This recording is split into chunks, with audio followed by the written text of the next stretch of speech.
বর্তমানে এরকম ধরনের ফটোগুলো প্রচুর পরিমাণে ভাইরাল। প্রত্যেকে নিজেদের নাম দিয়ে এরকম স্টাইলিশ ফটোগুলো তৈরি করে তারা তাদের ফেসবুক প্রোফাইলে শেয়ার করে থাকছে। সো কীভাবে আপনিও আপনার নাম দিয়ে এরকম স্টাইলিশ ফটোগুলো এডিটিং করে আপনারা আপনাদের ফেসবুক প্রোফাইলে শেয়ার করবেন, সেই সম্পূর্ণ প্রসেসটি আপনাদেরকে আমি দেখিয়ে দেবো। সো রিকোয়েস্ট থাকবে আজকের ভিডিওটি একটি ইন্টারেস্টিং ও মজাদার হতে চলেছে। সো রিকোয়েস্ট থাকবে আজকের এই ভিডিওটি কোনো প্রকার স্কিপ না করে একেবারে শুরু থেকে লাস্ট পর্যন্ত A to Z দেখে আপনারা আপনাদের নিজেদের নাম দিয়ে এরকম স্টাইলিশ ফটোগুলো তৈরি করা শিখে নেবেন। চলুন বেশি কথা না বাড়িয়ে মূল ভিডিও শুরু করা যাক। ওয়েল ডান, চলে আসলাম মূল ভিডিওতে। ফার্স্ট টাইম এরকম ভাইরাল ফটোগুলো এডিটিং করার জন্য আপনাদের একটি যে কোনো ইন্টারনেট ব্রাউজার সিলেক্ট করতে হবে। এক্ষেত্রে আমি আমার ফোনের গুগল ক্রোম ব্রাউজারটি ইউজ করছি। সো ফোনের গুগল ক্রোম ব্রাউজার আসার পর এখানে দেখতে পাবেন সার্চ বার, জাস্ট এই সার্চ বারে ক্লিক করে দেবেন। এই সার্চ বারে ক্লিক করে দেওয়ার পর আপনারা এখানে লিখবেন আইডিওগ্রাম, জাস্ট আইডিওগ্রাম লিখে সার্চ করে দেবেন। আইডিওগ্রাম লিখে সার্চ করে দেওয়ার পর আপনাদের সামনে সেম এরকম একটি ইন্টারফেস চলে আসবে এবং প্রথম যে ওয়েবসাইটটি চলে আসবে জাস্ট এখান থেকে সেই ওয়েবসাইটের উপর ক্লিক করে দেবেন। সেই ওয়েবসাইটের উপর ক্লিক করে দেওয়ার পর প্রথমে আপনাদের সামনে সেম এরকম একটি ইন্টারফেস চলে আসবে। সো এরকম একটি ইন্টারফেস আসার পর যে কাজটি করবেন দেখতে পাচ্ছেন নিচের দিকে প্লাস আইকন, জাস্ট এই প্লাস আইকনে ক্লিক করে দেবেন। এই প্লাস আইকনে ক্লিক করে দেওয়ার পর এখান থেকে আপনাদের ফার্স্ট টাইম একটি অ্যাকাউন্ট ক্রিয়েট করতে হবে।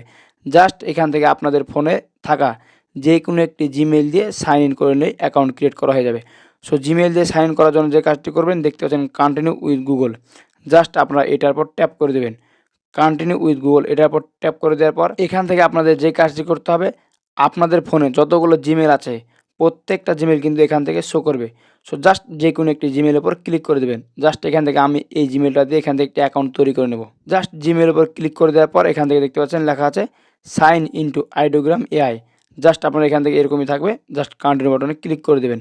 কন্টিনিউ বাটনে ক্লিক করে দেওয়ার সাথে সাথে এখান থেকে কিন্তু আপনাদের কিন্তু এখানে একটি অ্যাকাউন্ট ক্রিয়েট করা হয়ে যাবে এবং অ্যাকাউন্ট ক্রিয়েট করে হয়ে যাওয়ার পর এখান থেকে যে কাজটি করবে দেখতে পাচ্ছেন এখানে চাইলে আপনারা কিন্তু নামগুলো চেঞ্জ করে নিতে পারেন। সো আমি এগুলো নাম চেঞ্জ করতে চাচ্ছি না, জাস্ট এখান থেকে একটি ক্রিয়েট প্রোফাইলে ক্লিক করে এখান থেকে আমি নর্মালি একটি প্রোফাইল ক্রিয়েট করে নিচ্ছি। ওয়েল ডান, এখান থেকে আমাদের অ্যাকাউন্ট ক্রিয়েট করা কমপ্লিট। অ্যাকাউন্ট ক্রিয়েট করা হয়ে যাওয়ার পর যে কাজটি করব আমরা ফটোগুলো এডিটিং করার জন্য যে কাজটি করব এখানে দেখতে পাচ্ছেন প্লাস আইকন, জাস্ট এটার উপর ট্যাপ করে দেবেন। প্লাস আইকনে ক্লিক করে দেওয়ার সাথে সাথে এখান থেকে আমাদের সামনে সেম এরকম একটি ইন্টারফেস চলে আসবে। সো এরকম একটি ইন্টারফেস আসার পর এখানে আপনাদের একটি পয়েন্ট লিখতে হবে। সো এই পয়েন্টগুলো কিন্তু আমার ভিডিওর ডিসক্রিপশন বক্সে দেওয়া আছে। সো চাইলে আপনারা এখান থেকে সেই পয়েন্টগুলো দেখে দেখে লিখতে পারেন অথবা চাইলে আপনারা আপনাদের মন মতো পয়েন্টগুলো লিখতে পারেন। জাস্ট পয়েন্টগুলো আমি এখান থেকে এখন কপি করে পেস্ট করে দেবো। ওয়েল ডান, এখান থেকে আমাদের পয়েন্টগুলো কপি করা কমপ্লিট। জাস্ট আমি এখান থেকে এটিকে এখন পেস্ট করে দেবো। সো পেস্ট করে দেওয়ার পর এখান থেকে আমাদের যে কাজটি করতে হবে জাস্ট এখান থেকে আমি দেখতে পাচ্ছেন কী সুন্দরভাবে সেই পয়েন্টটি পেস্ট করে দিয়েছি। এই পয়েন্টগুলো কিন্তু আমার ভিডিওর ডিসক্রিপশন বক্সে দেওয়া আছে। সো চাইলে আপনারা এখান থেকে কিন্তু দেখে দেখে লিখতে পারেন। সো এখান থেকে পয়েন্টগুলো লেখার সময় আপনারা যে কাজটি করবেন এখানে দেখতে পাচ্ছেন আমার নাম লেখা আছে। সো অবশ্যই এখান থেকে আপনারা আপনাদের ব্যক্তিগত নিজেদের নাম দিয়ে দিবেন। সো নাম দিয়ে দেওয়ার পর যে কাজটি করবেন এখান থেকে দেখতে পাচ্ছেন লেখা আছে অ্যাকসেপ্ট রেশিও, মানে আপনি এখান থেকে যে ফটোটা তৈরি করবেন সেটাকে ফেসবুক প্রোফাইলের জন্য তৈরি করবেন নাকি টিকটকের জন্য নাকি মোবাইলের উইলপেপারের জন্য নাকি ইউটিউবের জন্য। সো এখান থেকে আপনাদের যে কোনো একটি কিন্তু রেশিও সিলেক্ট করতে হবে। সো আপনারা যদি চান যে ফেসবুক প্রোফাইলের জন্য তৈরি করব তাহলে এখান থেকে 1:1 এবং আপনারা যদি চান যে না এই ফটোগুলো আমি আমার উইলপেপার হিসাবে ইউজ করব তাহলে এখান থেকে 9:16 সিলেক্ট করতে হবে। তো জাস্ট আমি এখান থেকে 9:16 সিলেক্ট করে দেওয়ার পর এখান থেকে যে কাজটি করব কর্নারে দেখতে পাচ্ছেন জেনারেট, জাস্ট এই জেনারেটে ক্লিক করে দেবো। এই জেনারেটে ক্লিক করে দেওয়ার পর এখান থেকে অল্প একটু সময় লাগবে এবং আমাদের কিন্তু এখান থেকে আমাদের ভাইরাল ফটোগুলো এডিটিং হওয়া কমপ্লিট হয়ে যাবে। সো দেখতে পাচ্ছেন এখান থেকে কিন্তু অল্প একটু সময় লাগবে, আমাদের কিন্তু ফটো এডিটিংয়ের কাজ চলছে। সো ফটো এডিটিংয়ের কাজ চলছে, জাস্ট এখান থেকে অল্প একটু ওয়েট করতে হবে। ওয়েল ডান, এখান থেকে আমাদের ফটোগুলো এডিটিং করা কমপ্লিট। জাস্ট ফটোগুলোর উপর আমি যদি ক্লিক করে দিই তাহলে এখান থেকে দেখতে পাচ্ছেন কী সুন্দরভাবে স্মুথলি একবারে ভাইরাল ফটোগুলো কিন্তু এডিটিং করা হয়ে গেছে।